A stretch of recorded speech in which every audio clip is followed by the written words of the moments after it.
2016. So it's been just over 5 years now, which has been a crazy time. It feels like a lifetime, but also very, very quick.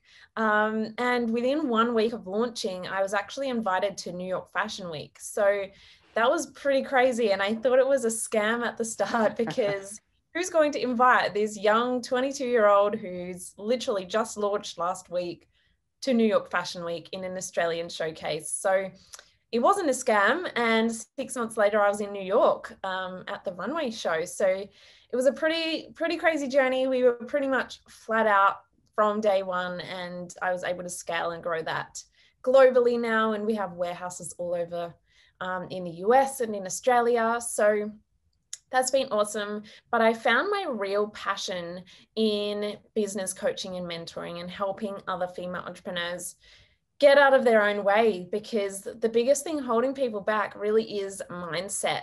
And so I've done a lot of training, I've done a lot of personal growth myself, and it's really made a huge difference. And so that's what I really am passionate about now, is helping other female entrepreneurs based on my trainings as a business coach and mindset coach, but also my experiences of growing my own businesses. And after AT Swimwear, I started 4 other businesses in the meantime. So I've had about 5 businesses in the last 5 years.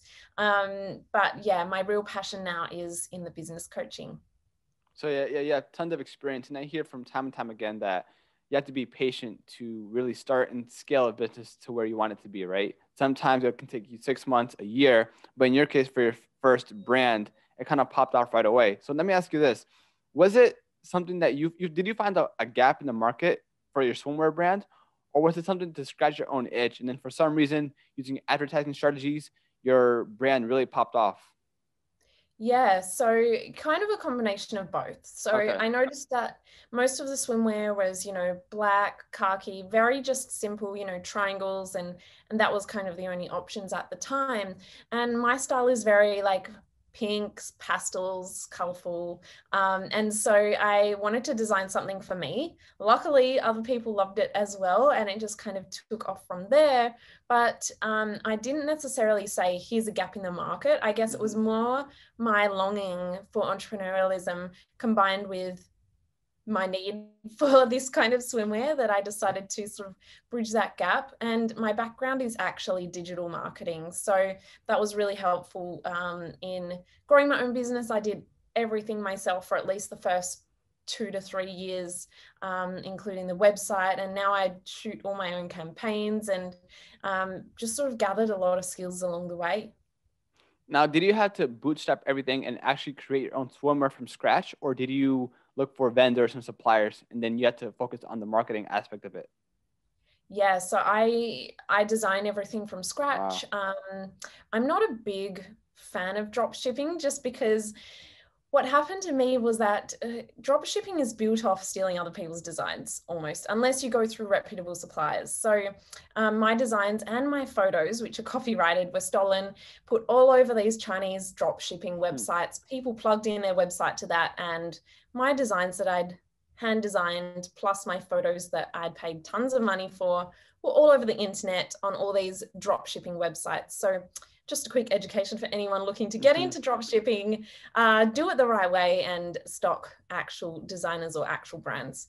But I designed all of it from scratch. I did bootstrap. So I was working full time for the whole first year of running my business, and I ended up burning out pretty severely. But the good thing about that was that my full-time income, which was very, very minimal, was funding the business and the growth, because starting a product-based business, firstly, is not easy, and secondly, it does cost money because you have to buy stock upfront as well.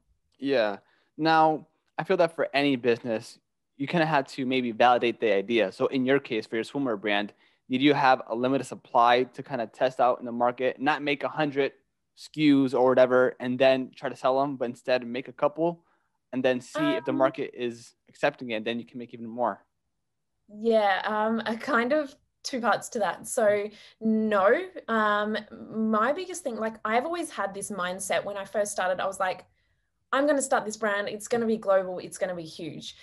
Whereas a lot of clients and a lot of other entrepreneurs I work with start out and they're like, oh, I don't know if I can do this. Let me just dip my toe in the water. Let me try it out and then I'll go all in. But if you don't decide that it's going to be big from day one, then it's not going to be. So for me, I still was limited. Like I still contacted suppliers.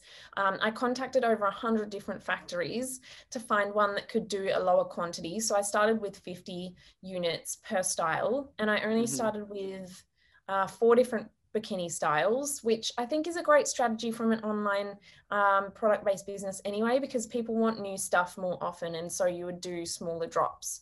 But I never really thought, let me just try this out kind of thing. I was like, let's just go big or go home. So that is partly due to the success of, you know, gaining the invitation to New York Fashion Week on week 1 and growing globally and having customers globally from, you know, the first few weeks, because I decided that that's what it was going to be. And I think that's the biggest thing that stops people from having the success that they want, is because they're just dipping their toe in the water and hoping that it's magically going to come.